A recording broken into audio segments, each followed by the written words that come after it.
ई pads की website के ऊपर लॉग इन होने के बाद आपके सामने ये आपका डैशबोर्ड ओपन हो जाता है। इसके बाद आपने आना होगा माई सबमिटेड बिड्स के ऊपर और इसके ऊपर आप करेंगे क्लिक। माई सबमिटेड बिड्स के ऊपर क्लिक करने के बाद आपके सामने तमाम वो बिड्स ओपन हो जाती हैं जिनमें आपने हिस्सा लिया होता है। इसके अंदर तमाम बिड्स होती हैं petty purchase, request for quotation, single stage और डबल स्टेज।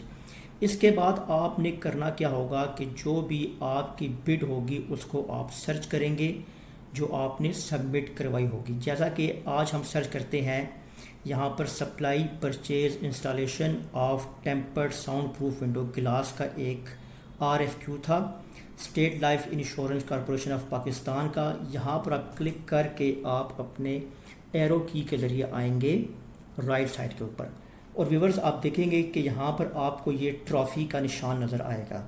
जब आप इस निशान को देखें तो इसका मतलब है कि आप ये बिड जो है विन कर चुके हुए हैं। अगर ये थम्स आपको नज़र आए जो कि डाउन है, इसका मतलब होता है कि आप वो RFQ या परचेज ऑर्डर जो है आपको नहीं अलाट होगा, आप वो लूज़ कर चुके हुए हैं।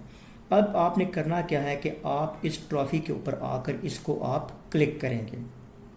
क्लिक करने के बाद आपके सामने ये एक और विंडो ओपन होगी जिसके ऊपर आपको कुछ इन्फॉर्मेशन मिलेगी, जैसा कि यहाँ पर आपको जितनी भी कंपनीज़ ने इसके अंदर हिस्सा लिया होगा वो यहाँ पर शो होंगी। जैसा कि देखिए आपको यहाँ पर 3 डिफरेंट कंपनीज नज़र आ रही हैं।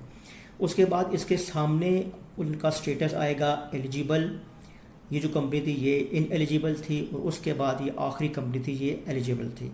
इसी तरह आप लेफ़्ट साइड के ऊपर देखें लीस्ट कॉस्ट बेस था, ये टोटल 3 बिड्स थी, 2 एलिजिबल थे, 1 इनएलिजिबल था और ये 20 मई 2026 को इसका टाइम था ओपन होने का और पब्लिश होने का। ठीक है, इसके बाद आप मज़ीद यहाँ से इसको ड्रैग करेंगे, नीचे की तरफ आएंगे।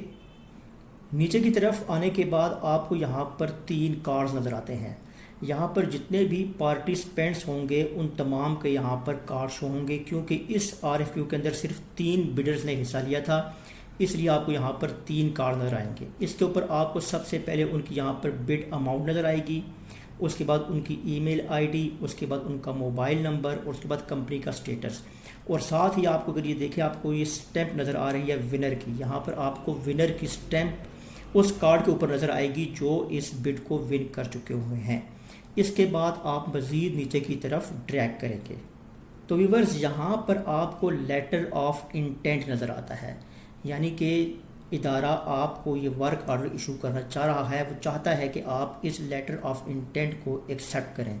यहाँ पर कंपनी का नाम लिखा हुआ है, बाकी आप देखें लेटर ऑफ इंटेंट है, आगे तमाम स्पेसिफिकेशंस जो भी आइटम डिस्क्रिप्शन थी वो लिखी होंगी और उसके बाद लॉट नंबर और उसके बाद सब टोटल आपकी जो अमाउंट थी यहाँ पर उसको लिखा जाएगा। इसके बाद आप इसको एक्सेप्ट करने के लिए मज़ीद नीचे की तरफ ड्रैग करेंगे। नीचे की तरफ ड्रैग करने पर आपको यहाँ पर 2 सेंटेंस नज़र आएंगे। सबसे पहले में लिखा होता है I accept the bid requirements and agree to proceed with this procurement, और दूसरे पर ऐसे लिखा हुआ होता है कि आई डोंट एक्सेप्ट। आपने इसको यहाँ पर क्लिक करना होगा और आप करेंगे इसको आई एक्सेप्ट। ये देखिए यहाँ पर ये ब्लू हो चुका हुआ। इसके बाद आप आएंगे सेव कंसेंट, यानी कि जो आपने यहाँ पर कंसेंट दिया है कि मैं इसको एक्सेप्ट करता हूँ लेटर ऑफ इंटेंट को, इसी को आप यहाँ पर क्लिक करेंगे सेव कंसेंट के ऊपर। उसके बाद आपसे देखिए पॉप अप विंडो ओपन होती है और आपसे पूछती है कि are you sure you want to proceed with this selection. आप करेंगे यस सबमिट इट के ऊपर क्लिक।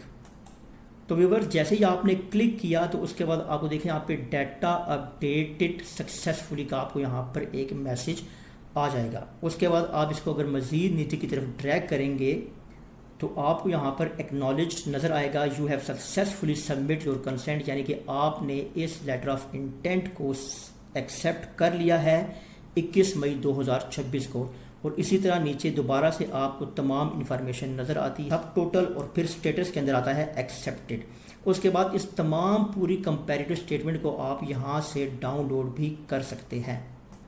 तो व्यूअर्स ये देखें यहाँ पर आपकी इवैल्यूएशन रिपोर्ट डाउनलोड हो चुकी है PDF की शक्ल में। आप इसको मज़ीद ड्रैग करके नीचे मज़ीद इन्फॉर्मेशन भी देख सकते हैं। ये देखें उसी तरह एलिजिबल, इनएलिजिबल और एलिजिबल कंपनीज के सामने लिखा हुआ है।